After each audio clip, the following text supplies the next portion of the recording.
बहुत बहुत स्वागत आप सबका। आप देख रहे हैं न्यूज नाइट और आपके साथ मैं हूं ममता चोपड़ा। आज राज्यसभा में जब राष्ट्रपति के अभिभाषण पर चर्चा का जवाब दे रहे थे प्रधानमंत्री, तभी धन्यवाद प्रस्ताव का जवाब देते हुए प्रधानमंत्री ने बहुत महत्वपूर्ण बातें सामने रखी, जहां एक और ये बताया कि कैसे केंद्र की सरकार देश के विकास की एक तस्वीर को साकार करने के प्रयास में एकजुट है, तो वहीं दूसरी ओर विपक्ष ने सदन के पटल पर जो सवाल उठाए, जो सरकार पर आरोप लगाए, आंकड़े देते हुए प्रधानमंत्री ने उन सभी का सिलसिलेवार तरीके से जवाब भी दिया और इस प्रतिबद्धता को एक बार फिर संसद में दोहराया कि 2047 तक विकसित भारत का सपना साकार करने के लिए प्रतिबद्ध है केंद्र सरकार। करेंगे आज इसी पर चर्चा, लेकिन आइए शुरुआत करते हैं हेडलाइंस के साथ। राष्ट्रपति के अभिभाषण पर हुई चर्चा का प्रधानमंत्री नरेंद्र मोदी ने राज्यसभा में दिया जवाब। विपक्ष पर करारा वार, कहा हम पर लगता है नेहरू का नाम नहीं लेने का आरोप, लेकिन उनकी पीढ़ी के व्यक्ति को ही नेहरू का सरनेम रखने से आती है शर्म। कहा देश किसी परिवार की जागीर नहीं, हमने वीर सपूतों के नाम पर रखे द्वीपों के नाम।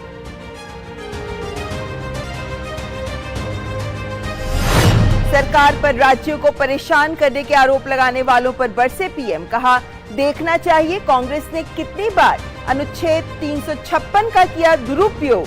सदन में हंगामा करने वालों पर भी साधा निशाना। कहा आप जितना कीचड़ उछालेंगे कमल उतना ही खिलेगा। देश देख रहा है एक अकेला कितनों पर भारी पड़ रहा। अर्थव्यवस्था और सरकारी योजनाओं के आंकड़ों का हवाला देकर पीएम ने दिखाया विपक्ष को आईना। कहा सरकार 100% लाभार्थी को लाभ पहुंचाने पर कर रही काम। खत्म होगा भेदभाव, तुष्टीकरण और भ्रष्टाचार। कुछ पड़ोसी देशों की हालत का उदाहरण देकर दी राजनीतिक दलों को सलाह। कहा देश की आर्थिक नीति के साथ खिलवाड़ मत कीजिए।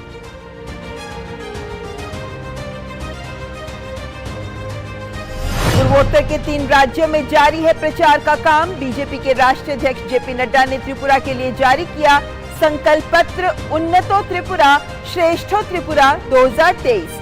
किसानों, युवाओं, महिलाओं के लिए कई ऐलान। डीडी डायलॉग्स कितना बदला त्रिपुरा में, राज्य के तमाम दलों ने रखे अपने विचार।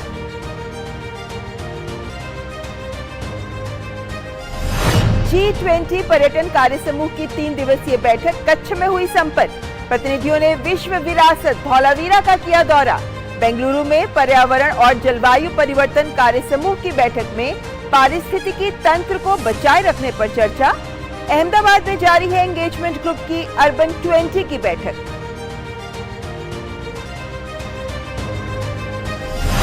पीएम मोदी कल करेंगे यूपी और महाराष्ट्र का दौरा। लखनऊ में उत्तर प्रदेश वैश्विक निवेशक शिखर सम्मेलन 2023 का करेंगे उद्घाटन। ग्लोबल ट्रेड शो और इन्वेस्ट यूपी 2.0 का भी करेंगे शुभारंभ। मुंबई में पीएम 2 वंदे भारत ट्रेनों को झंडी दिखाकर करेंगे रवाना। Santa cruise, Chembur link road और कुरार अंडरपास को राष्ट्र को करेंगे समर्पित।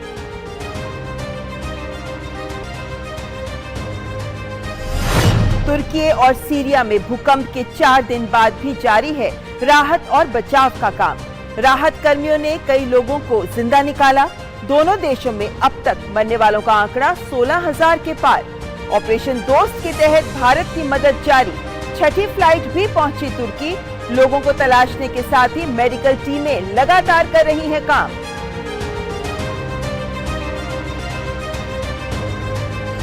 भारत और ऑस्ट्रेलिया के बीच नागपुर में खेले जा रहे टेस्ट मैच में भारत के नाम रहा पहला दिन। कंगारू टीम को 177 रनों पर किया ऑल आउट। जडेजा ने चटकाए 5 विकेट, तो कप्तान रोहित शर्मा ने जड़ा अर्धशतक।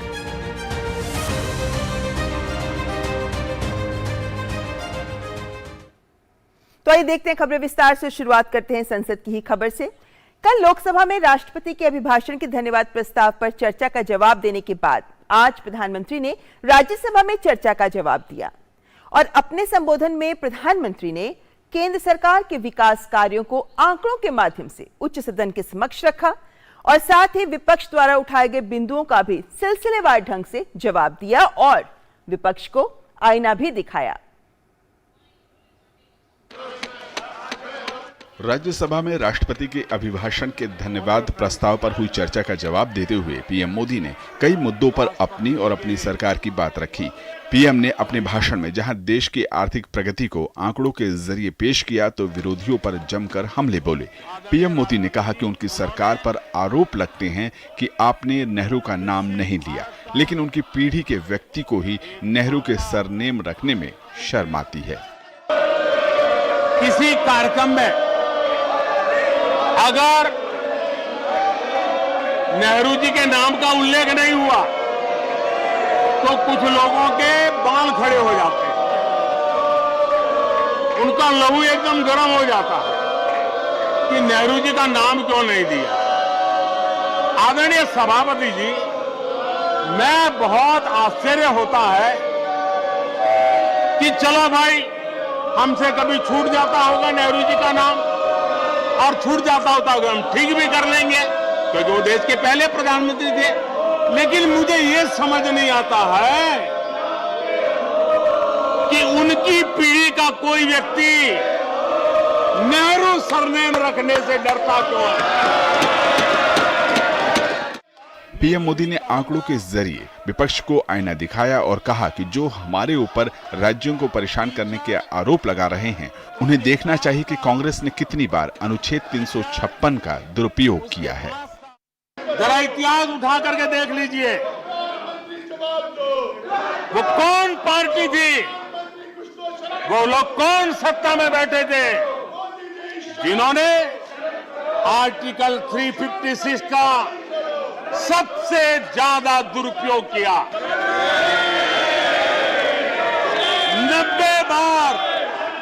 90 बार चुनी हुई सरकारों को गिरा दिया। कौन है वो? कौन है जिन्होंने किया? कौन है जिन्होंने किया? कौन है जिन्होंने किया? इतना ही नहीं सभापति जी, एक प्रधानमंत्री ने आर्टिकल 356 का 50 बार उपयोग किया, आधी सेंचुरी कर दी। वो नाम है श्रीमती इंदिरा गांधी का। पीएम ने राज्यसभा में विपक्षी सदस्यों की भाषा और व्यवहार को निराशाजनक बताते हुए कहा कि इस सदन में जो कहा जाता है उसे देश ध्यान से सुनता है। पीएम ने कहा कि आप जितना कीचड़ उछालेंगे, कमल उतना ही खिलेगा। कीचड़ उसके पास था, मेरे पास गुलाल। जो भी जिसके पास था उसने दिया उछाल।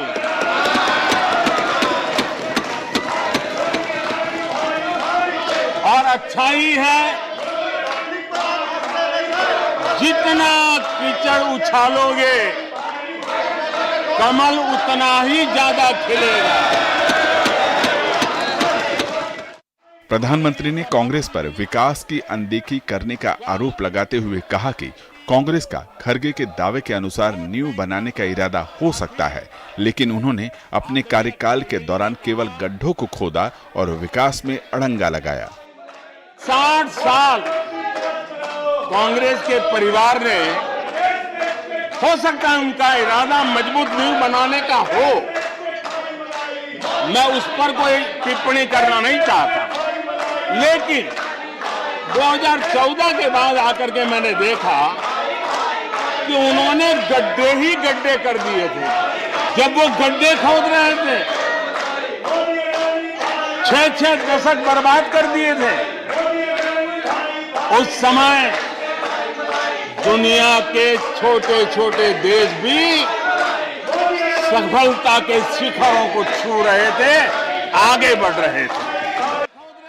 पीएम ने कहा कि कांग्रेस को बार बार देश नकार रहा है, लेकिन कांग्रेस और उसके साथी अपनी साजिशों से बाज नहीं आ रहे।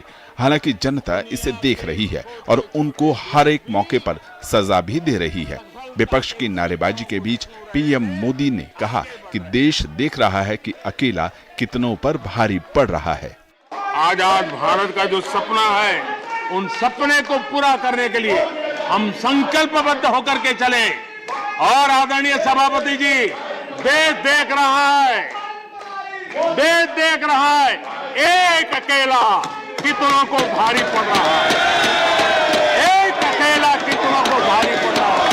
अरे नारे बोलने के लिए भी उनको बदल करना पड़ता है। जो भी ये बोलता है घंटे भर से आवाज की जवाब देना। आदरणीय सभापति जी, एक कन्विक्शन के कारण चला हूं, देश के लिए जीता हूं, देश के लिए कुछ करने के लिए निकला हुआ हूं। और इसलिए ये राजनीतिक खेल खेलने वाले लोग, उनके अंदर वो हौसला नहीं है, वो ढूंढ रहे हैं, बचने का रास्ता खोज रहे हैं। पीएम ने भरोसा दिलाया कि साल 2047 में यह देश विकसित भारत बनेगा। ये देश का संकल्प है और देश अब पीछे देखने को तैयार नहीं है। पार्लियामेंट टीम के साथ ब्यूरो रिपोर्ट, डीडी न्यूज। और राष्ट्रपति के अभिभाषण के धन्यवाद प्रस्ताव पर प्रधानमंत्री ने जब चर्चा का जवाब दिया तो देश के विकास को लेकर सरकार की सोच को सामने रखा और विकास को लेकर विपक्ष ने जो जो आरोप लगाए उनका जवाब भी दिया, लेकिन साथ ही 2047 तक विकसित भारत का संकल्प भी दोहराया। Honourable prime minister. राज्यसभा में राष्ट्रपति के अभिभाषण के धन्यवाद प्रस्ताव पर हुई चर्चा का जवाब देते हुए प्रधानमंत्री नरेंद्र मोदी ने देश की अर्थव्यवस्था और दुनिया में भारत की बढ़ती ताकत का खूब जिक्र किया। पीएम मोदी ने कहा कि सरकार ने आधुनिक भारत के निर्माण के लिए इंफ्रास्ट्रक्चर, स्केल और स्पीड का महत्व समझकर उस पर काम शुरू किया है। पीएम मोदी ने कहा कि सरकार 100% लाभार्थी को लाभ पहुंचाने पर काम कर रही है, जो भेदभाव और तुष्टीकरण की आशंकाओं को खत्म कर देता है। सैचुरेशन तक पहुंचने का मतलब होता है भेदभाव की सारी गुंजाइशें खत्म करना। जब डिस्क्रिमिनेशन रहता है तब करप्शन को भी संभावना मिलती है। कोई कहेगा मुझे जल्दी दो, तो कहता इतना दोगे तो दूंगा, लेकिन 100% जाना है तो उसको विश्वास होता है, भले इस महीने मुझे नहीं पहुंचा, 3 महीने के बाद पहुंचेगा, लेकिन पहुंचेगा। विश्वास बढ़ता है। ये तुष्टीकरण की आशंकाओं को समाप्त कर देता है। फलानी जाति को मिलेगा, फलाने परिवार को मिलेगा, फलाने गांव को मिलेगा, फलानी बिरादरी को मिलेगा, फलाने पंथ संप्रदाय वालों को मिलेगा। ये सारी तुष्टीकरण की आशंकाओं को खत्म कर देता है।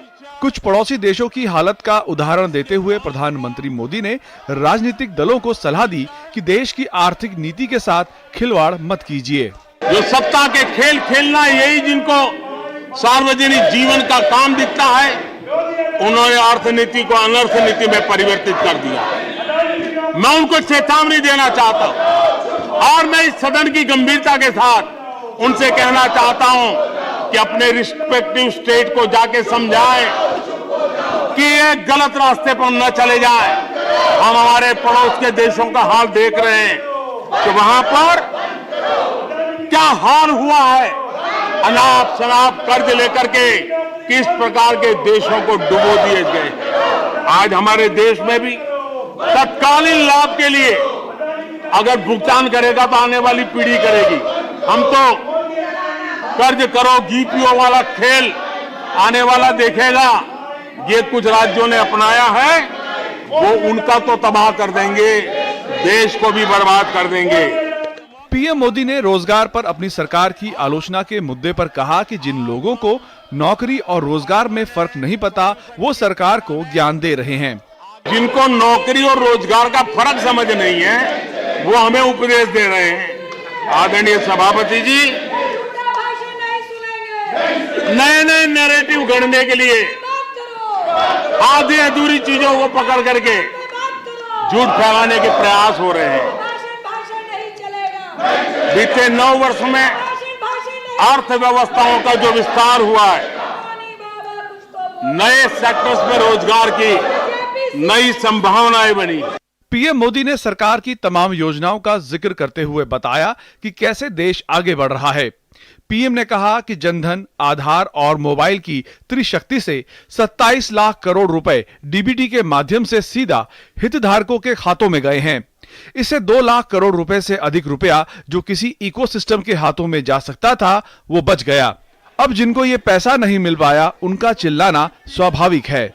ये डायरेक्ट बेनिफिट ट्रांसफर, ये टेक्नोलॉजी का उपयोग करने के कारण इस देश के 2 लाख करोड़ रुपए से ज्यादा पैसे जो किसी इकोसिस्टम के गलत हाथों में जाता था वो बच गया है। देश की बहुत बड़ी सेवा की है और मैं जानता हूं जिस इकोसिस्टम के सागरिकों को, चेले चपाटों को जो 2 लाख करोड़ की ऐसी फायदे मिलते रहते थे, उनका चिल्लाना भी बहुत स्वाभाविक है। पीएम मोदी ने साफ कहा कि हम जनता की प्राथमिकताओं और आवश्यकताओं के आधार पर मेहनत और परिश्रम कर रहे हैं। दिन रात खुद को खपाना पड़ेगा तो खपाएंगे, लेकिन देश की आशाओं को चोट नहीं पहुंचने देंगे। पार्लियामेंट टीम के साथ ब्यूरो रिपोर्ट, डीडी न्यूज। और संसद की अन्य कार्यवाही की बात करें तो संसद के दोनों सदनों में गुरुवार को सामान्य रूप से विधायी कार्य हुआ, प्रश्नकाल भी हुआ और शून्यकाल भी चला। लोकसभा में आम बजट पर चर्चा को आगे बढ़ाया गया तो वहीं राज्यसभा में राष्ट्रपति के अभिभाषण पर धन्यवाद प्रस्ताव पारित होने के बाद बजट पर चर्चा की शुरुआत की गई।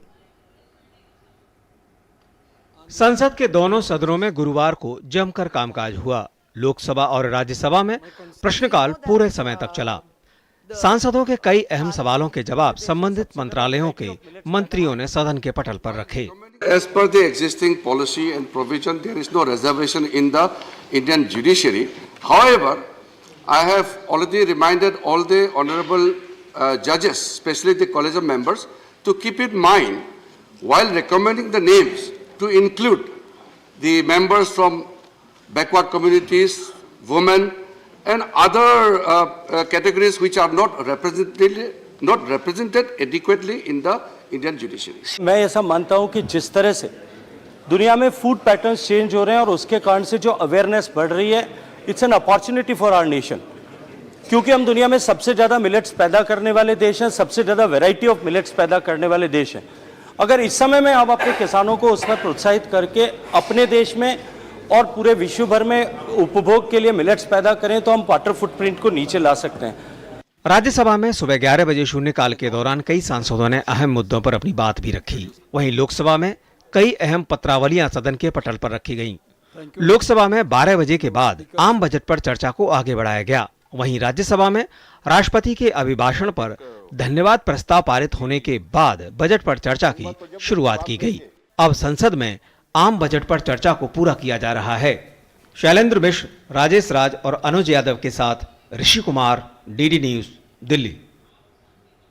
अब चुनावी खबर की बात करते हैं। भारतीय जनता पार्टी के राष्ट्रीय अध्यक्ष जेपी नड्डा ने आज अगरतला में त्रिपुरा विधानसभा चुनाव के लिए पार्टी का संकल्प पत्र जारी किया, जिसे नाम दिया गया उन्नतो त्रिपुरा श्रेष्ठो त्रिपुरा 2023।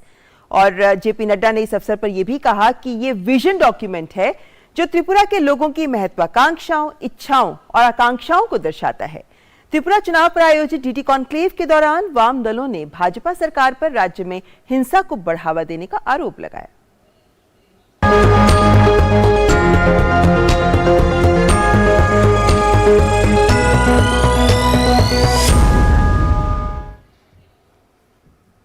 त्रिपुरा विधानसभा चुनाव के लिए सत्ताधारी भाजपा ने अपना संकल्प पत्र उन्नतो त्रिपुरा श्रेष्ठो त्रिपुरा 2023 जारी कर दिया। संकल्प पत्र में गरीब परिवार के नवजात बालिका शिशु के लिए 50,000 रुपए का बॉन्ड देने का वादा किया गया है। साथ ही उज्ज्वला लाभार्थियों को 2 निःशुल्क एलपीजी सिलेंडर दिए जाने, भूमिहीन किसानों को प्रतिवर्ष 3,000 रुपए की वित्तीय सहायता दिए जाने और प्रत्येक जनजातीय खंड में एक एकलव्य मॉडल विद्यालय स्थापित करने का वचन दिया गया है। साथ ही आयुष्मान कार्ड के तहत एश्योरेंस की राशि 5 लाख रुपए से बढ़ाकर 10 लाख रुपए करने का भी ऐलान किया गया है। अगरतला में पार्टी के राष्ट्रीय अध्यक्ष जेपी नड्डा ने कहा कि ये विजन डॉक्यूमेंट त्रिपुरा के लोगों की महत्वाकांक्षाओं, इच्छाओं और आकांक्षाओं को दर्शाता है। 2018 त्रिपुरा की राजनीति में एक तरफ से निकास द्वार साबित हुआ है और एक तरफ से प्रवेश द्वार साबित हुआ है। निकास द्वार साबित हुआ है लाल आतंक का।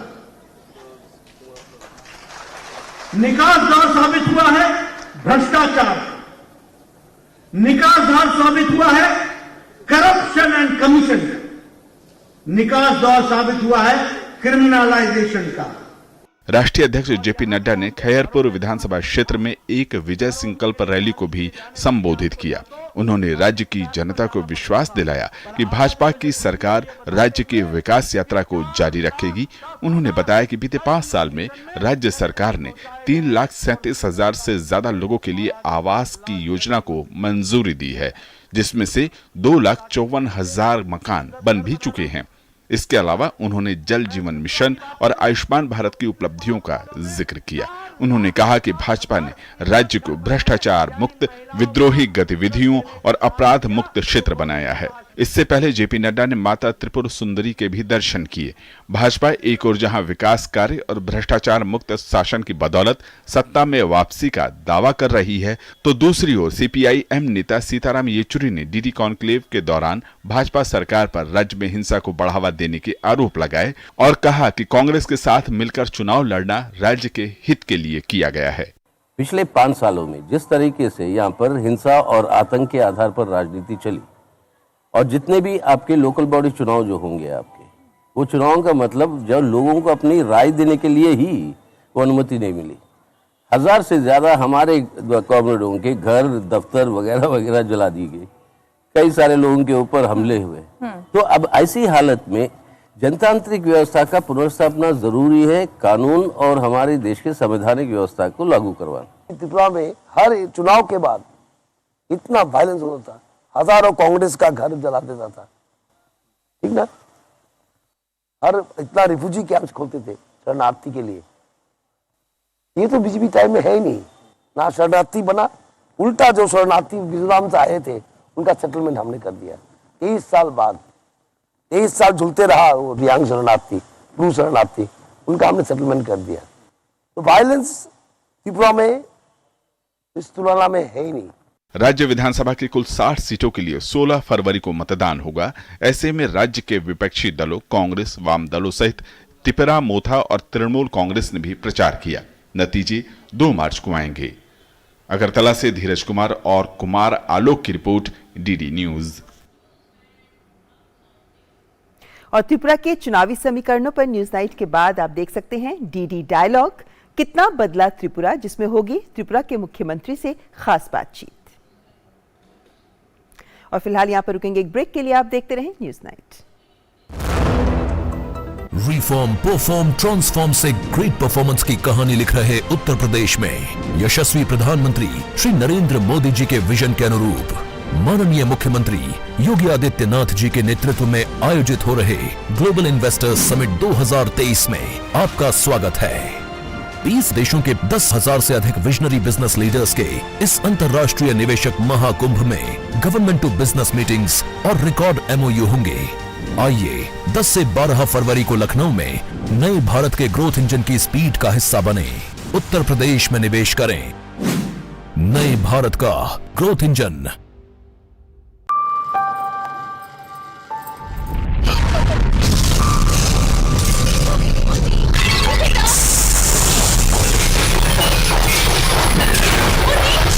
तकनीकी सलाह लेकर घर बनाया, इसलिए ये सलामत है। वरना आज ही अपना भूकंप जोन जानिए और किसी स्ट्रक्चरल इंजीनियर से सलाह लीजिए। भूकंप में घर सुरक्षित तो आप सुरक्षित। आपके हित में तत्पर NDMA। ओ मेहता साहब, किन ख्यालों में खोए हुए हो? म्यूचुअल फंड के, इक्विटी फंड में SIP तो किया है, पर अभी मार्केट डाउन है। समझ नहीं आ रहा चालू रखूं या बंद कर दूं। म्यूचुअल फंड्स में रिस्क तो है, इसलिए इसमें उतने ही पैसे डालो जिसे लंबे समय तक रख सको। बात तो सही है आपकी। चले चलिए समझ। म्यूचुअल फंड निवेश बाजार जोखिमों के अधीन है। योजना से जुड़े सभी दस्तावेजों को ध्यान से पढ़ें। Come on boys, let's go practice. अरे रुक यार, मेरे बैंक अकाउंट में गलत एंट्री का प्रॉब्लम हो गया। अरे तो बैंक को कंप्लेन करना। बैंक को लिखे 1 महीना हो गया है, बट वो गुगली पे गुगली डाले यार। तो आरबीआई के लोकपाल को इन्फॉर्म करो। रुक, मैं समझाता हूँ। जैसे क्रिकेट में थर्ड अंपायर, वैसे ही आरबीआई का ombudsman। आरबीआई कहता है अगर बैंक आपकी कंप्लेंट को 1 महीने में नहीं सुलझाता तो आप आरबीआई के कंप्लेंट मैनेजमेंट सिस्टम पर ऑनलाइन कंप्लेंट कर सकते हैं। ये आरबीआई का आसान तरीका है आपकी कंप्लेंट सुलझाने का। आरबीआई कहता है जानकार बनिए, सतर्क रहिए। रिफॉर्म, परफॉर्म, ट्रांसफॉर्म से ग्रेट परफॉर्मेंस की कहानी लिख रहे उत्तर प्रदेश में यशस्वी प्रधानमंत्री श्री नरेंद्र मोदी जी के विजन के अनुरूप माननीय मुख्यमंत्री योगी आदित्यनाथ जी के नेतृत्व में आयोजित हो रहे ग्लोबल इन्वेस्टर्स समिट 2023 में आपका स्वागत है। 20 देशों के 10,000 से अधिक विजनरी बिजनेस लीडर्स के इस अंतर्राष्ट्रीय निवेशक महाकुंभ में गवर्नमेंट टू बिजनेस मीटिंग्स और रिकॉर्ड एमओयू होंगे। आइए 10 से 12 फरवरी को लखनऊ में नए भारत के ग्रोथ इंजन की स्पीड का हिस्सा बने। उत्तर प्रदेश में निवेश करें। नए भारत का ग्रोथ इंजन। और ब्रेक के बाद रुक करते हैं अन्य खबरों का। दिल्ली सरकार की फीडबैक यूनिट को लेकर विरोध की आवाजें मुखर हो रही हैं। इसे गठित करने पर भाजपा ने कड़ी आपत्ति जताई है। भाजपा कार्यकर्ताओं और नेताओं ने दिल्ली सरकार के इस कदम के खिलाफ प्रदर्शन किया। उनका कहना है कि दिल्ली की आम आदमी पार्टी की सरकार फीडबैक यूनिट के जरिए महत्वपूर्ण लोगों की जासूसी कर रही है। प्रदर्शनकारियों ने इसे जासूसी कांड बताते हुए मुख्यमंत्री अरविंद केजरीवाल के आवास के बाहर उनके खिलाफ धरना प्रदर्शन किया। भाजपा कार्यकर्ताओं ने इसके बाद आईटीओ से लेकर सचिवालय तक मार्च निकाला। भाजपा नेता मनोज तिवारी ने दिल्ली सरकार पर सवाल उठाते हुए कहा कि आखिर इस जासूसी के पीछे सरकार का क्या उद्देश्य है। उन्होंने पूछा कि भाजपा इस मुद्दे को सदन से लेकर सड़क तक उठाएगी। दिल्ली की सरकार जो समस्याओं का फीडबैक लेने की जगह राजनीतिक महत्वपूर्ण लोगों के फोन सुन के छुप के सुन रही है, ऐसे लोगों के जिनसे रक्षा की गोपनीयता, सुरक्षा की गोपनीयता, वैज्ञानिक शोध की गोपनीयता ये हासिल हो सकती है, तो सवाल उठता है ना कि भाई दिल्ली की सरकार, आम आदमी पार्टी की सरकार ये राष्ट्रीय सुरक्षा से जुड़े हुए मामलों को किसी को शेयर करने के लिए छुप के सुन रही है क्या? हम सदन में भी उठाएंगे और आम जनता के बीच में भी इसको उठाएंगे। देश की इकोनॉमी में 8% का योगदान देने वाला Uttar Pradesh global investors summit के लिए अब पूरी तरह से तैयार है। प्रधानमंत्री नरेंद्र मोदी शुक्रवार को उत्तर प्रदेश के ग्लोबल इन्वेस्टमेंट समिट का उद्घाटन करेंगे और यहां पर उभरते नए उत्तर प्रदेश के MSME sector, one district one product, make in India, G20 और स्टार्टअप से जुड़ी प्रदर्शनी का हिस्सा भी बनेंगे। राज्य ने साल 2027 तक अपनी इकोनॉमी को $1 ट्रिलियन के स्तर तक ले जाने का लक्ष्य रखा है और इसके लिए राज्य को चाहिए निवेश। बीते इन्वेस्टर समिट में राज्य को करीब 5 लाख करोड़ के निवेश के समझौते मिले थे और इस बार राज्य को उम्मीद है कि यह आंकड़ा कई गुना बढ़ सकता है। आईटीआई इलेक्ट्रॉनिक सेक्टर में राज्य अगले 5 सालों में 40,000 करोड़ रुपए के निवेश का लक्ष्य लेकर आगे बढ़ रहा है, जिसमें 4 लाख लोगों को नौकरी मिलने की संभावना दिखाई गई है। राज्य में 3 बड़े डेटा सेंटर्स के निर्माण के लिए 20,000 के निवेश का भी प्रस्ताव किया गया है और साथ ही राज्य में समावेशी विकास के लिए defence and aerospace manufacturing, TV manufacturing, warehousing and logistics, electronics manufacturing, tourism, textiles और एमएसएमई बड़ा फोकस है।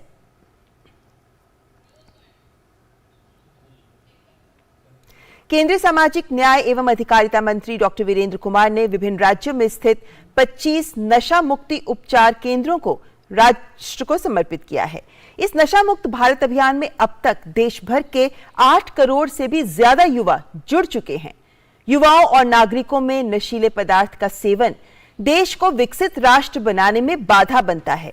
नशा मुक्त भारत बनाने में उपचार केंद्रों के साथ समाज की सहभागिता की आवश्यकता है। देश के 125 जिलों में नशा मुक्ति उपचार केंद्र स्थापित करने के लिए काम चल रहा है। –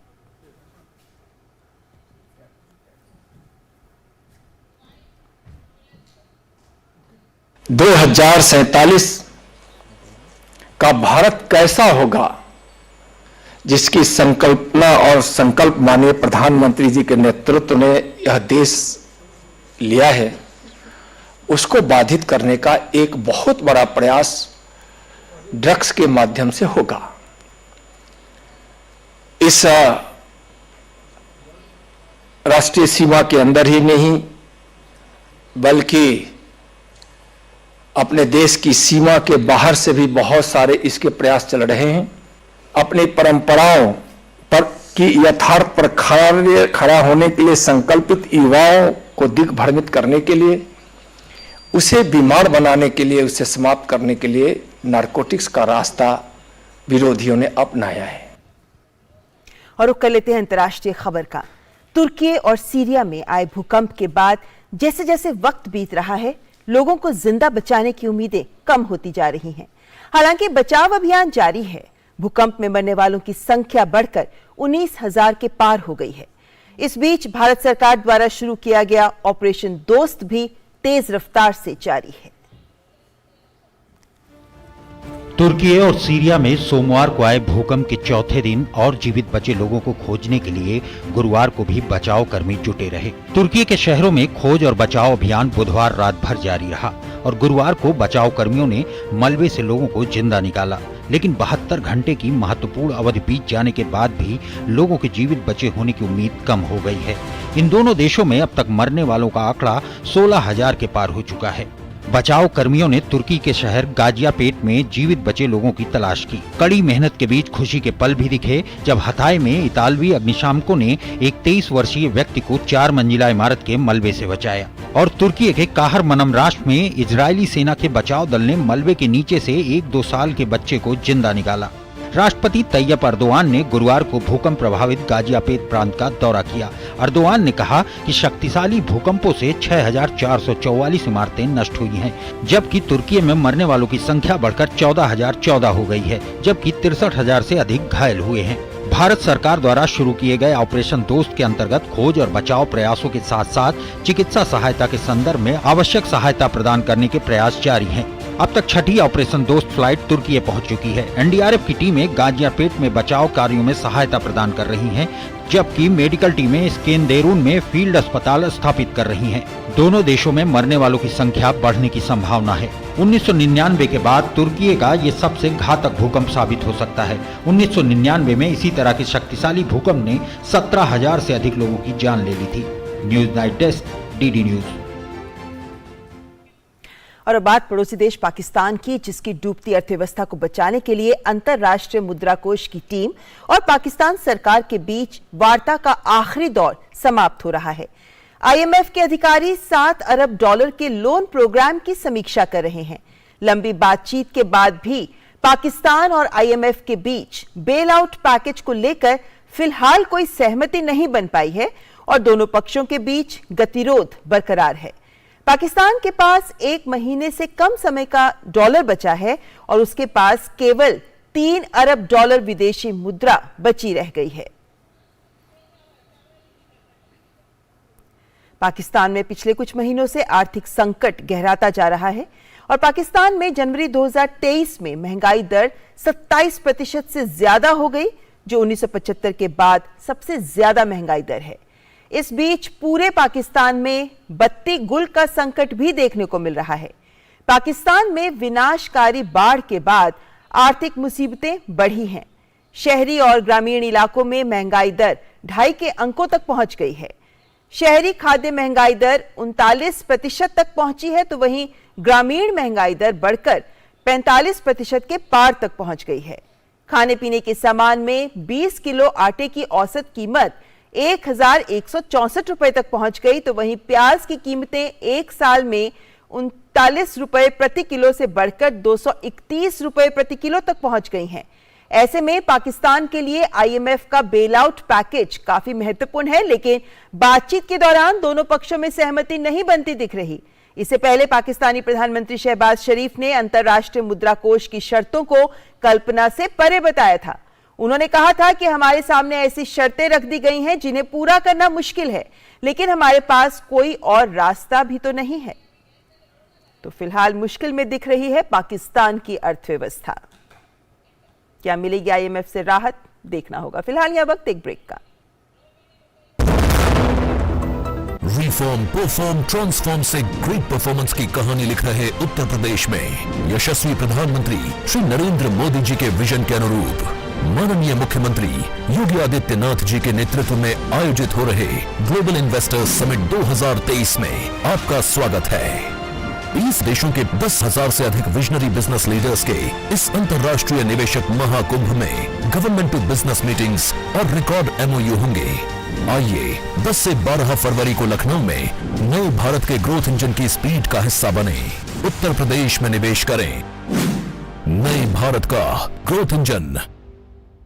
काफी टैलेंटेड है आपकी बेटी सर, बड़ी होकर इंडिया के लिए खेलना चाहती है। उसके फ्यूचर के लिए अभी से मैंने सेविंग भी स्टार्ट कर दी है। फ्यूचर की बात है तो सिर्फ उसे नहीं, आपको भी मैदान में उतरना पड़ेगा। मुझे? इनका मतलब है म्यूचुअल फंड्स के मैदान में। सिर्फ सेविंग्स नहीं, हर महीने म्यूचुअल फंड्स में भी इन्वेस्ट कीजिए। वरना आपकी बेटी तो बड़ी होगी, पर उसके लिए सेव किए हुए पैसे शायद उतने ही रह जाएंगे। सही है सर। म्यूचुअल फंड निवेश बाजार जोखिमों के अधीन है। योजना से जुड़े सभी दस्तावेजों को ध्यान से पढ़ें।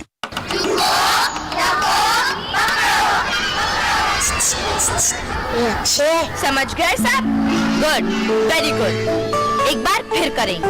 भूकंप आते ही खुली जगह में जाओ, ना जा पाए तो पहले झुको, सर को ढको, किसी चीज को मजबूती से पकड़ो या किसी कोने में सर ढककर खड़े हो जाओ।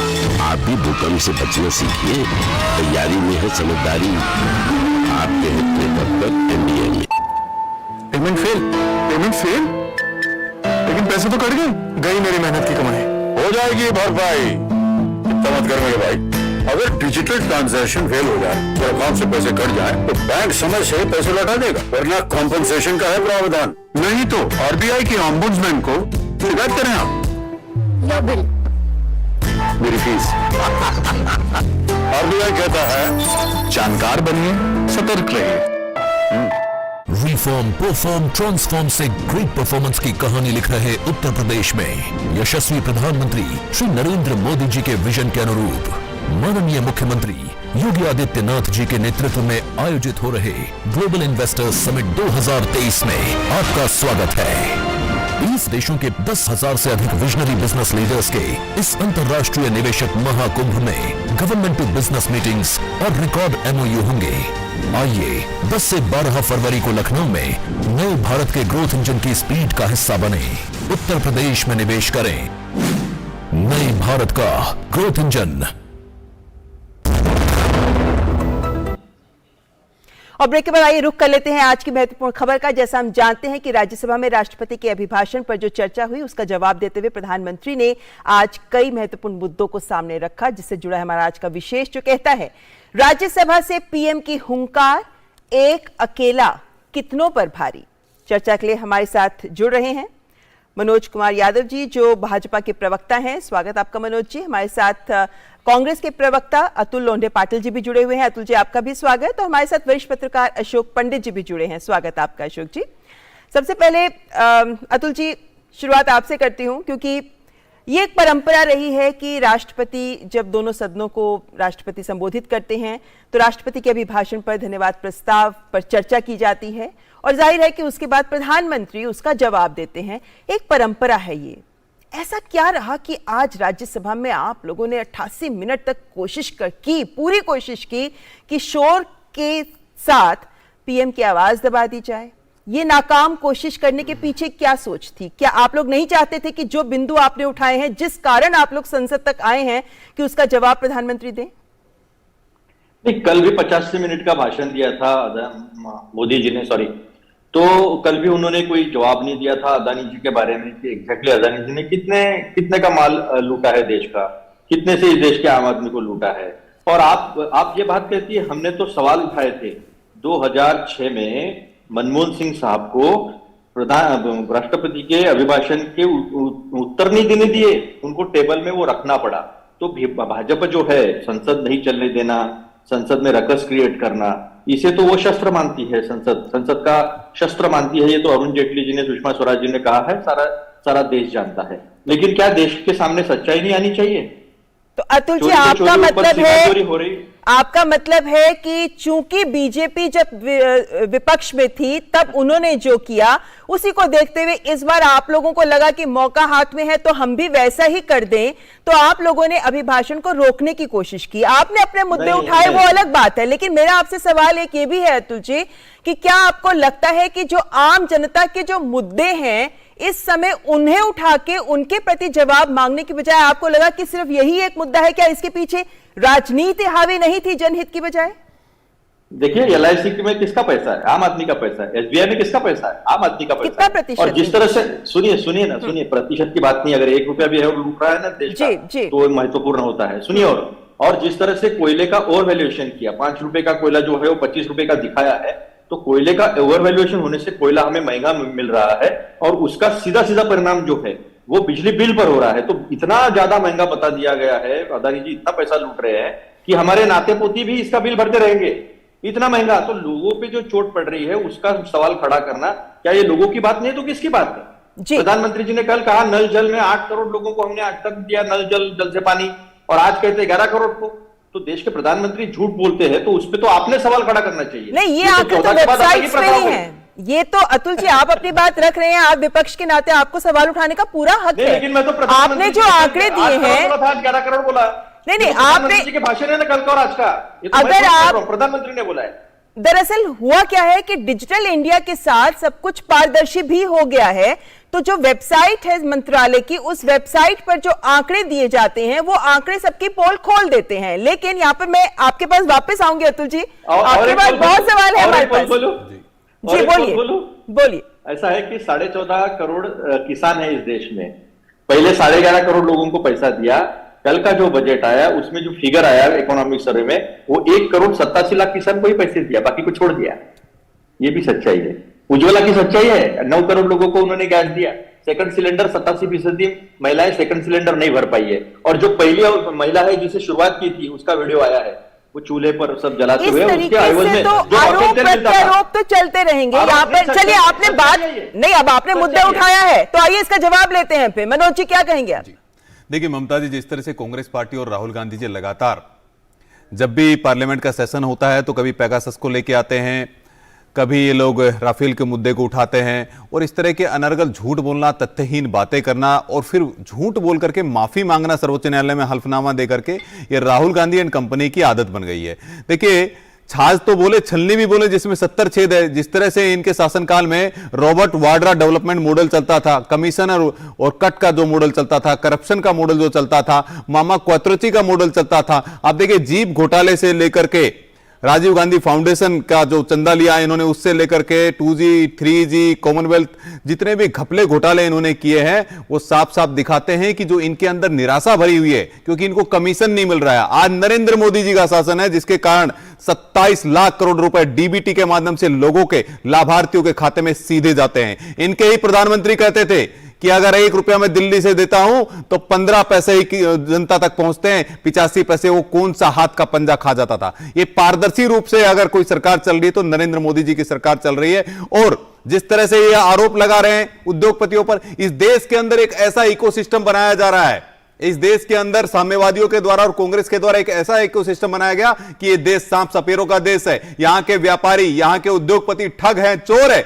और आप बताइए, मैं पूछना चाहता हूं कि 2010 में यूपीए के शासनकाल के अंदर इंडोनेशिया में पहली कोल माइन किसकी सरकार थी? यूपीए की सरकार थी। 2011 में ऑस्ट्रेलिया के अंदर जो उनको कोल माइंस मिली उसमें किसकी सरकार थी? यूपीए की सरकार थी। 65,000 करोड़ का जो प्रोजेक्ट एमओयू साइन हुआ राजस्थान सरकार में, तो किसने किया? इसी ग्रुप के साथ इन्होंने किया। छत्तीसगढ़ में पर्यावरण मंत्रालय के आपत्ति के बावजूद भी छत्तीसगढ़ सरकार ने इनके साथ एमओयू साइन किया, तो किनके शासनकाल में किया? इनके शासनकाल में किया। मैं पूछना चाहता हूं कि ये क्या कहलाता है? ये मित्रता आपकी मित्रता नहीं है?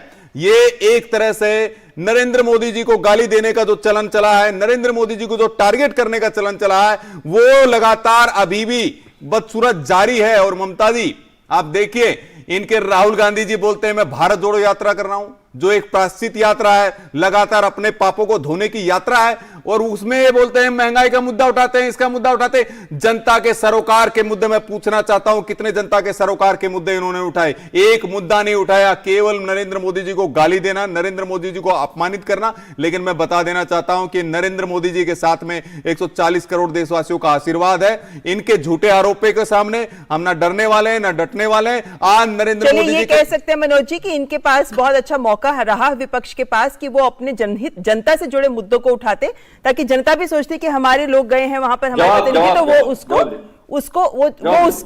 उसको वो अपना जिम्मेदारी समझ के उठा भी रहे हैं। मैं आपसे जी जवाब देना चाहते हैं ममता जी? मनोज जी एक मिनट इनको जवाब देने दीजिए। अतुल जी अपनी बात रखिए, फिर मेरे को अशोक जी के पास जाना है। देखिए, ये 2014 के बाद अलग चलन हुआ है, प्रधानमंत्री को सवाल पूछना है, गाली देना है। अरे मैं मुझे गाली दे रहे, सवाल पूछना, गाली दे रहे। तथ्य बताइए। रोना छोड़िए। अतुल लोंढे जी, अगर आपके पास तथ्य है, अगर आपके पास आधार है, तो मैं चुनौती के साथ कहता हूं आपको संसद के पटल पर उसको रखना चाहिए। लेकिन झूठ बोल करके, गाली दे करके, भ्रामक तथ्य पेश करके आप लोग भाग जाते हैं और बाद में सर्वोच्च न्यायालय में माफी मांगते हैं, हलफनामा देते हैं आप। इनके बीच में बोला नहीं मैं। अतुल जी आप अपनी बात रखिए, नहीं जवाब चलिए आप पहले अपनी बात रखिए आप, उसके बाद हम आपके पास आएंगे। नहीं, ये बीच में बोले, मैं नहीं बोला था, क्योंकि डर गए। मैं अभी सच्चाई खोलने वाला हूँ। नहीं यार, डरने वाली बात कोई नहीं है, आप अपनी बात रखिए, वो अपनी बात रखेंगे। ऐसा है कि इन्होंने बोफोर्स के आरोप किए, कतरोची का नाम लिया, हमने जेपीसी लगाने की ताकत रखी, सुप्रीम कोर्ट में वो मामला खत्म हो गया। फिर उसके बाद में इन्होंने आवाज नहीं निकाला। 6 और अभी 9, 15 साल हो गए इनकी सरकार है। दूसरा 2G का इन्होंने अभी मामला निकाला, 2G चिल्लाए।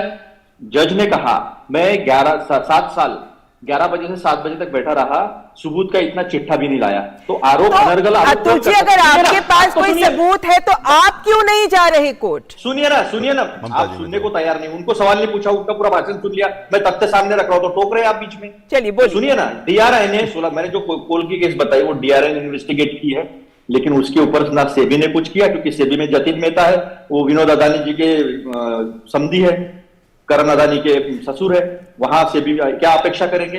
अंडर कोएल्यूएशन ऑफ कोल 2021 में डीआरआई ने इन्वेस्टिगेट किया, उन्होंने आरोप रखा उनके ऊपर, कोई केस आगे नहीं गई। इसके ऊपर फाइनेंशियल इंटेलिजेंस यूनिट होता है जो एक्सचेंज होता है, सीबीआई हो, सीरियस फ्रॉड ऑफेंस विंग हो, इनकम टैक्स हो, ये जितनी भी इन्वेस्टिगेशन एजेंसी है ईडी की, उसके वहां वो इंफॉर्मेशन सप्लाई करके सारी एजेंसियां उसमें जांच करती है। लेकिन किसी सबको साफ सुन गया, किसी ने उसकी आगे इंक्वायरी नहीं की, जो आरोप सिद्ध हो चुके थे। अभी तीसरी बात इन्होंने कहा सबूत रखो। एक सबूतों का 8 करोड़ का, 13 करोड़ का, उज्ज्वला का भी मैंने रखा। मुझे एक बात बताइए, ईडी का इस्तेमाल ये करते हैं, सुप्रीम कोर्ट ने इन्हें लताड़ा है कि जिस तरह से राउत साहब पर और अनिल देशमुख के साहब के ऊपर जिस तरह से गलत तरीके से इस्तेमाल किया है, इसका स्ट्रिक्चर पास किया है। तीसरी बात, जब ईडी जो है वो अपोजिशन के लीडर पे इस्तेमाल होता है, मुकुल वर्मा लो चाहे फिर टीडीपी के 4 सांसद, इनकम टैक्स, सीबीआई। सुनिए बात सुनिए। अतुल जी, ये फहरिस्त तो आप गिनाते चले जाएंगे। नहीं, सबूत रख रहा हूं आप सबूत रख सकते हैं। दरअसल हम ये आरोप प्रत्यारोप का सिलसिला नहीं चाहते इस चर्चा को बनाना। मुझे बोलने 10 सेकंड मुझे दीजिए। तथ्य सामने रख रहा हूं मैं। नहीं, मैं ममता जी आपके तथ्य हो गए। अच्छा, आपने जो तथ्य रखे विपक्ष में अतुल जी आपने अपनी बात रखी, वो दूध के दूल्हे साफ, आपने अपनी बात रखी, आपने अपनी बात रखी, अब दूसरों को भी बोलने दीजिए। चोरी को चलिए आप अशोक जी, मैं आपके पास आना चाहूंगी। ममता जी मुझे मनोज जी, मैं आपके पास वापस आऊंगी, केवल 10 सेकंड जी। ममता जी, ऐसा है, ये जो मैं स्क्रीन पर दिखा रहा हूं, अभी बताइए ये किनके साथ किनकी मित्रता है? अशोक गहलोत और अडानी जी का फोटो है, और आप देखिए इसके अंदर इन्हीं के रॉबर्ट वाड्रा जी का मॉडल है, रॉबर्ट वाड्रा जी का फोटो उनके साथ में। तो मैं पूछता हूं कि ये कौन सी मित्रता है और किस तरह की मित्रता है? देखिए, इस देश के अंदर किस तरह का चलन चल गया। आप देखिए, संवैधानिक संस्थाओं को अपमानित करना, न्यायालय का फैसला नहीं आया तो न्यायालय पर चोट करना, ईवीएम पर ठीकरा भोरना, निर्वाचन आयोग को गाली देना, आरबीआई अगर आर्थिक आंकड़े देखी है तो आरबीआई को गाली देना, और इसी तरह से लगातार संवैधानिक संस्थाओं पर सवाल उठाना, कभी सेना के शौर्य पर सवाल उठाना, कभी धर्म की बातें करना, हिंदुत्व को गाली देना। ये इस तरह के मुद्दे हैं जो लगातार हमारी संवैधानिक संस्थाओं को, सेना को लगातार अपमानित करने का काम अगर कोई कर रहा है तो ये लोग कर रहे हैं। इनको विदेशी संस्थाओं पर विश्वास है, लेकिन भारत की संस्थाओं पर विश्वास नहीं, भारत के न्यायालय पर विश्वास नहीं है, भारत के निर्वाचन आयोग पर विश्वास नहीं है। मैं चाहूंगी कि इस ठीक है और आपके पास अगर आपके पास प्रूफ है, अगर आपके पास प्रूफ है तो मैं चुनौती के साथ कहता हूं आप पार्लियामेंट में रखिए। अतुल लोंडे जी, या चीखने चिल्लाने से नहीं होगा, सड़क से संसद नहीं चलती है। अगर आपके पास में प्रूफ है तो आपको पार्लियामेंट में रखना चाहिए, पार्लियामेंट के पटल पर रखिए। आपके राहुल गांधी जी ने क्यों नहीं पटल पर रखा? आप यहाँ पर देखो, आप केवल जनता को गुमराह करने के लिए टीवी चैनल पर और केवल बाइट देते हैं, केवल बाइट देते हैं टीवी चैनल पर चमकने से देश की जनता आपको आशीर्वाद नहीं देने वाली है। आपने अपनी बात रखी, आपके पास तथ्य है तो संसद के पटल पर रखिए। मनोज जी एक मिनट, झूठ बोल करके माफी मांगने का एक चलन तो कांग्रेस पार्टी। मनोज जी और अतुल जी, यहाँ पे आप दोनों को रोकना चाहूंगी और इस वक्त मैं सवाल लेना चाहूंगी अशोक टंडन जी से। अशोक जी, आपने ये परिपाटी लगातार देखी है कि जिस वक्त ये चर्चा होती है इसका जवाब प्रधानमंत्री देते हैं, लेकिन अब जो परिपाटी हम संसद के पटल पर देख रहे हैं वो क्या संकेत देती है, पहली बात। और दूसरी बात, जिस तरीके से प्रधानमंत्री ने तमाम बिंदुओं पर जवाब देते हुए इस बात को सामने रखा कि एक अकेला सब पर भारी, क्या ये हम बोल सकते हैं कि जिस तरीके के मुद्दे पटल पर उठाए गए वो किसी राजनीति के तहत विपक्ष चाह रहा था चर्चा का जवाब मांगना, जबकि वो शोर मचा रहे थे, पीएम को बोलने नहीं दे रहे थे? वाह, क्या पत्रकारिता है। सदन के दोनों सदनों की कार्रवाई बहुत ही सुचारू रूप से चल रही है और राष्ट्रपति के अभिभाषण में धन्यवाद प्रस्ताव पर भी जो चर्चा हुई उसमें सभी लोगों को बोलने का अवसर दिया गया। लेकिन जब प्रधानमंत्री उसका जवाब देने के लिए उठते हैं तो लगातार पूरे 85 मिनट उसमें एक शोर मचाकर उसको जो एक तरह से रोकने की कोशिश है, ये कोई अच्छी संसदीय परंपरा नहीं है।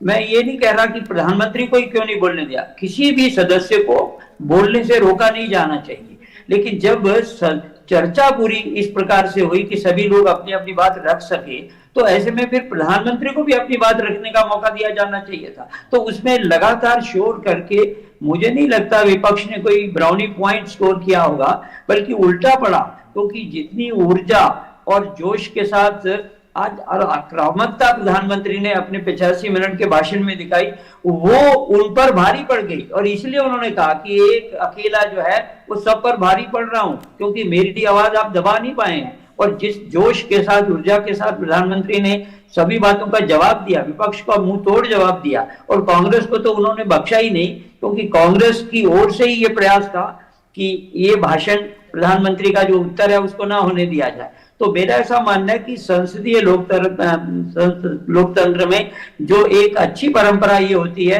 कि सबको बोलनी जाए, और लेकिन प्रधानमंत्री सदन के नेता भी होते हैं तो उनको बोलने देना ये एक बहुत आज ना देने देना जो है बहुत अशोभनीय था और मैं समझता हूँ इससे कोई लाभ नहीं हुआ। उल्टा प्रधानमंत्री ने अपनी बात रखी, 85 मिनट तक लगभग वो देश को संबोधित करते रहे। उन्होंने अपने जो सरकार की उपलब्धियां हैं उनको गिनाया पूरी तरह से और संसद में जो आरोप लगे उनको उन्होंने कहा कि देखिए मेरे हाथ में तो गुलाल था और किसी के हाथ में कीचड़ था, दोनों ने ऊपर उछाल दिया। तो ये जो एक उन्होंने उदाहरण देकर कहा और कहा कि जितना भी कीचड़ मेरी सरकार के ऊपर या मेरे ऊपर व्यक्तिगत तौर पर विपक्ष उछालेगा उतना ही कमल और खिलेगा। तो ये एक आक्रामकता जो आज प्रधानमंत्री ने दिखाई उससे एक मुंह तोड़ जवाब जिस तरह से उन्होंने दिया, मुझे लगता है कि विपक्ष को सबक सीखना चाहिए कि सभी को बोलने का मौका दिया जाए। और अशोक जी, क्या आपको लगता है कि जिस तरीके से विपक्ष ने अपने मुद्दे उठाए और जिस तरीके से सत्ता पक्ष की ओर से पीएम ने जवाब दिया उसके बाद क्या ये भी लगता है आपको कि अब जो पूरा नैरेटिव, क्योंकि पीएम ने नैरेटिव की बात की कि विपक्ष एक नैरेटिव गढ़ने का प्रयास कर रहा है जिसमें वो सफल नहीं हो पा रहा, क्या अब नैरेटिव ही है जो बदल रहा है, विकास की ओर बढ़ता हुआ दिख रहा है ये नैरेटिव? देखिए, विपक्ष की भी ये जिम्मेदारी है कि वो सत्ता पक्ष को घेरे और उसी के चलते ही सदन में जो बहस हुई, दोनों सदनों में जो बहस हुई उसमें विपक्ष के नेताओं ने अपनी बात रखी, आरोप लगाए, लेकिन जब जवाब देने की बात आती है तो उस समय उनको न सुनना और न बोलने देना, मुझे लगता है इससे विपक्ष को नुकसान हुआ है। लेकिन प्रधानमंत्री तो अपनी बात पूरी कर गए, उन्होंने ये जवाब भी दिए और कांग्रेस का तो उन्होंने पूरा कूड़ा चिट्ठा ही निकाल के रख दिया पिछले 6 दशक का। और उसके लिए उन्होंने जिस प्रकार से आरोप लगते हैं, उन्होंने जो बात हुई कि बहुत नाम संस्कृत के नाम पर रखे जा रहे हैं सरकार की योजनाओं के, तो उन्होंने कहा कि देखिए 600 तो योजनाएं और नाम तो नेहरू गांधी फैमिली के ही हैं। फिर बात आई कि आप जो है राज्य सरकारों को गिराते हैं, तो उसका भी प्रधानमंत्री ने कहा कि 90 जो है 356 यानी बहुत सारे मुद्दे अशोक जी प्रधानमंत्री ने उठाए हैं, चाहे वो आपने मौका दे दिया प्रधानमंत्री को विपक्ष को आड़े हाथ लेने का और अपनी बात को एक सफल तरीके से अपनी योजनाओं को, अपने कार्यान्वयन जो भी कार्रवाई हुई है उसको उजागर करने का। तो कुल मिलाकर आज अगर कहा जाए तो विपक्ष ने कोई ब्राउनी पॉइंट स्कोर नहीं किया, हालांकि एक बहुत बड़ा अवसर था विपक्ष के पास, लेकिन विपक्ष एक ही मुद्दे पर अड़ा रहा, जिसकी वजह से हम देख पा रहे हैं कि विपक्ष वो महत्वपूर्ण मुद्दे भी नहीं उठा सका जो आम जन से जुड़े हुए। फिलहाल चर्चा में वक्त इतना ही है। शुक्रिया हमारे मेहमानों का हमारे साथ जुड़ने के लिए। खूब पत्रकारिता है, खूब पत्रकारिता है, वाह। और फिलहाल यहाँ रुकेंगे एक ब्रेक के लिए। आप देखते रहे न्यूज नाइट। से ग्रेट परफॉर्मेंस की कहानी लिख रहे उत्तर प्रदेश में यशस्वी प्रधानमंत्री श्री नरेंद्र मोदी जी के विजन के अनुरूप माननीय मुख्यमंत्री योगी आदित्यनाथ जी के नेतृत्व में आयोजित हो रहे ग्लोबल इन्वेस्टर्स समिट 2023 में आपका स्वागत है। 20 देशों के 10,000 से अधिक विजनरी बिजनेस लीडर्स के इस अंतर्राष्ट्रीय निवेशक महाकुंभ में गवर्नमेंट टू बिजनेस मीटिंग्स और रिकॉर्ड MOU होंगे। आइए 10 से 12 फरवरी को लखनऊ में नए भारत के ग्रोथ इंजन की स्पीड का हिस्सा बने, उत्तर प्रदेश में निवेश करें। नए भारत का ग्रोथ इंजन।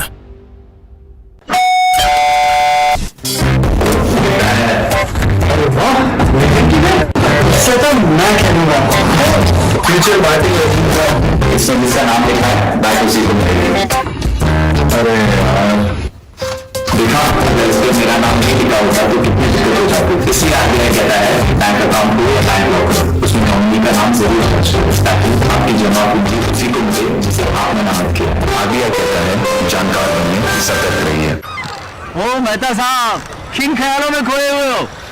म्यूचुअल फंड के इक्विटी फंड में SIP तो किया है, पर अभी मार्केट डाउन है, समझ नहीं आ रहा चालू रखूं या बंद कर दूं। म्यूचुअल फंड्स में रिस्क तो है, इसलिए इसमें उतने ही पैसे डालो जिसे लंबे समय तक रख सको। बात तो सही है आपकी, चलिए समझ। म्यूचुअल फंड निवेश बाजार जोखिमों के अधीन है। योजना से जुड़े सभी दस्तावेजों को ध्यान से पढ़ें। रिफॉर्म, परफॉर्म, ट्रांसफॉर्म से ग्रेट परफॉर्मेंस की कहानी लिख रहे उत्तर प्रदेश में यशस्वी प्रधानमंत्री श्री नरेंद्र मोदी जी के विजन के अनुरूप माननीय मुख्यमंत्री योगी आदित्यनाथ जी के नेतृत्व में आयोजित हो रहे ग्लोबल इन्वेस्टर्स समिट 2023 में आपका स्वागत है। 20 देशों के 10,000 से अधिक विजनरी बिजनेस लीडर्स के इस अंतर्राष्ट्रीय निवेशक महाकुंभ में गवर्नमेंट टू बिजनेस मीटिंग्स और रिकॉर्ड MOU होंगे। आइए 10 से 12 फरवरी को लखनऊ में नए भारत के ग्रोथ इंजन की स्पीड का हिस्सा बने, उत्तर प्रदेश में निवेश करें। नए भारत का ग्रोथ इंजन। और अब न्यूज नाइट में हम आपको छोड़े जा रहे हैं देश से जुड़ी कुछ अन्य महत्वपूर्ण खबरों को, जिन्हें हम आपके सामने लेकर आ रहे हैं फटाफट अंदाज में। हमारी टीम को दीजिए इजाजत, नमस्कार। केंद्रीय ग्रामीण मंत्री गिरिराज सिंह ने नई दिल्ली में मिशन अंत्योदय सर्वेक्षण 2022-23 से जुड़े ऐप और वेबसाइट की शुरुआत की। उन्होंने कहा कि यह डेटा भारत के विकास की लाइफलाइन बनेगा। इससे प्राप्त आंकड़ों से ग्रामीण भारत के विकास की रूपरेखा बनाने में सटीकता आएगी। सर्वेक्षण में 142 मानक रखे गए हैं। दिल्ली आबकारी विभाग से जुड़े भ्रष्टाचार के मामले में केंद्रीय जांच एजेंसी प्रवर्तन निदेशालय ने एक और बड़ी कार्रवाई की है। ईडी ने राजेश जोशी नाम के एक आरोपी को गिरफ्तार किया है। प्रवर्तन निदेशालय की टीम ने दिल्ली से यह गिरफ्तारी की है। गिरफ्तार आरोपी Rajesh Joshi chariot production media private limited नाम की कंपनी का मालिक है। बिहार के पटना में जनता दल यूनाइटेड के विधान पार्षद राधाचरण सेठ और उनके करीबी सहयोगियों के ठिकानों पर आयकर विभाग की छापेमारी लगातार तीसरे दिन जारी है। आयकर विभाग की टीम ने इससे पहले छापेमारी के दौरान 1.25 करोड़ नकदी, 250 करोड़ के लेन देन के सबूत के साथ 40 करोड़ के फिक्स्ड डिपॉजिट के कागजात बरामद किए हैं। पंजाब नेशनल बैंक घोटाले के आरोपी नीरव मोदी के रिश्तेदार मयंक मेहता को विदेश जाने के लिए मिली इजाजत को चुनौती देने वाली CBI की अर्जी को सुप्रीम कोर्ट ने वापस बॉम्बे हाई कोर्ट भेजा। सुप्रीम कोर्ट ने बॉम्बे हाई कोर्ट से कहा कि CBI की अर्जी पर सुनवाई कर 4 हफ्ते में फैसला ले। सुप्रीम कोर्ट अदानी की कंपनियों के बारे में आई हिंडनबर्ग रिसर्च रिपोर्ट मामले की जांच वाली याचिकाओं पर सुनवाई को तैयार हो गया है। 2 वकीलों ML शर्मा और विशाल तिवारी ने इस संबंध में 2 याचिकाएं दाखिल की हैं। याचिका में कोर्ट की निगरानी में जांच की मांग की गई है। बॉम्बे हाईकोर्ट ने बुलेट ट्रेन परियोजना को लेकर महाराष्ट्र में भूमि अधिग्रहण के खिलाफ गोदरेज एंड बायस की याचिका खारिज कर दी है। अदालत ने याचिका खारिज करते हुए कहा कि बुलेट ट्रेन परियोजना राष्ट्रीय महत्व की है। मुंबई अहमदाबाद बुलेट ट्रेन परियोजना के लिए विक्रोली प्लॉट के अधिग्रहण के खिलाफ Godrej and bias manufacturing limited ने यह याचिका दायर की थी। नेशनल स्टॉक एक्सचेंज में फोन टैपिंग से जुड़े मनी लॉन्ड्रिंग मामले में आरोपित एनएसई की पूर्व चेयरमैन चित्रा रामाकृष्ण को दिल्ली हाई कोर्ट ने आज जमानत दे दी। न्यायमूर्ति जसमीत सिंह की पीठ ने यह निर्णय सुनाया है। निचली अदालत द्वारा जमानत देने से इनकार करने के निर्णय को चित्रा ने चुनौती दी थी। इससे जुड़े सीबीआई मामले में रामकृष्ण को पहले ही जमानत मिल चुकी है। पंजाब के गुरदासपुर में सीमा के पास फिर से पाकिस्तानी ड्रोन दिखाई दिया। तुरंत कार्रवाई करते हुए बीएसएफ के जवानों ने पाकिस्तानी ड्रोन पर गोलीबारी की। ड्रोन की तलाश में बीएसएफ सर्च ऑपरेशन चला रही है।